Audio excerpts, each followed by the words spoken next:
صحت و مرض۔ صحت کی تعریف۔ صحت جسم انسانی کی اس طبی حالت کا نام ہے جس میں اس کے تمام افعال و اشغال صحیح طور پر سر انجام پاتے ہیں، ان میں کوئی طبی نقص واقع نہیں ہوتا۔ یہی صحت اور تندرستی کی تعریف ہے۔ ایک صحت مند اور تندرست جسم کے لیے ضروری ہے کہ اس میں کوئی طبی نقص نہ ہو، تمام اعضاء جوارے طبی طور پر ٹھیک اپنا کام سر انجام دے رہی ہوں، جس کام کے لیے قدرت کاملہ اور فاضلہ نے انہیں بنایا ہے۔ ایک تندرست جسم کے لیے ضروری ہے کہ اس میں کسی قسم کا طبی نقص نہ ہو۔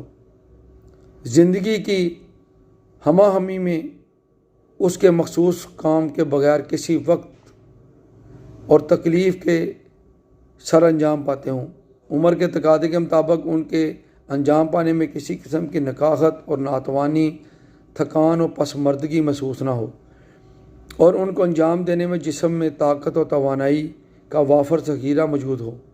جہاں تک نظام تنفس کا تعلق ہے، پھیپھڑوں میں تازہ ہوا کی آمد و رفت صحیح طریقے پر ہوتی ہے، اس میں کوئی رکاوٹ اور نقص نہ ہو، غذا صحیح طور پر ہضم ہوتی ہو اور نظام ہضم میں خرابی نہ ہو، اور کھائی ہوئی غذا کے فضلات اور فاسد مادے بدن سے خارج ہو جاتے ہوں، دوران خون میں کوئی کمی بے اعتدالی واقع نہ ہو، خون اپنے موزوں و مناسب روانی کے ساتھ رگو پے میں گردش کرتا ہو۔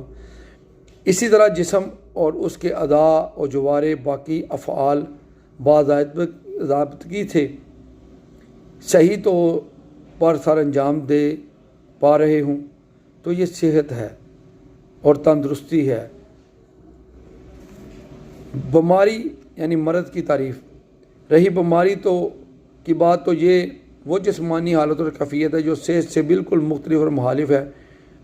اس حالت میں بدن انسانی کے اعضاء کے طبی افعال میں خلل واقع ہو جاتا ہے۔ اگر نظام تنفس میں کوئی نقص واقع ہو جائے تو سینے اور پھیپھڑوں کی بیماریاں رونما ہوتی ہیں۔ ناقص دوران خون دل اور دماغ یعنی اعضائے رئیسہ کو متاثر کر کے انہیں دل اور دماغ کے جملہ عوارض میں مبتلا کر دیتا ہے، اور یہی حالت اور کیفیت نظام ہضم کی ہے۔ غذا بیماریوں سے بچائے بلکہ انسان بذات خود بیماریوں سے بچنے کی کوشش کرے۔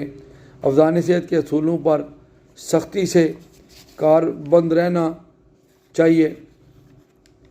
بیماریوں سے بچیے کیونکہ زندگی تو صحت اور تندرستی سے عبارت ہے۔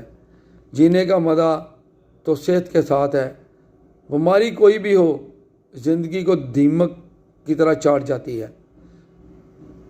صحت اور تندرستی خدا کی سب سے بڑی نعمت ہے، اس نعمت سے محروم نہیں ہونا چاہیے۔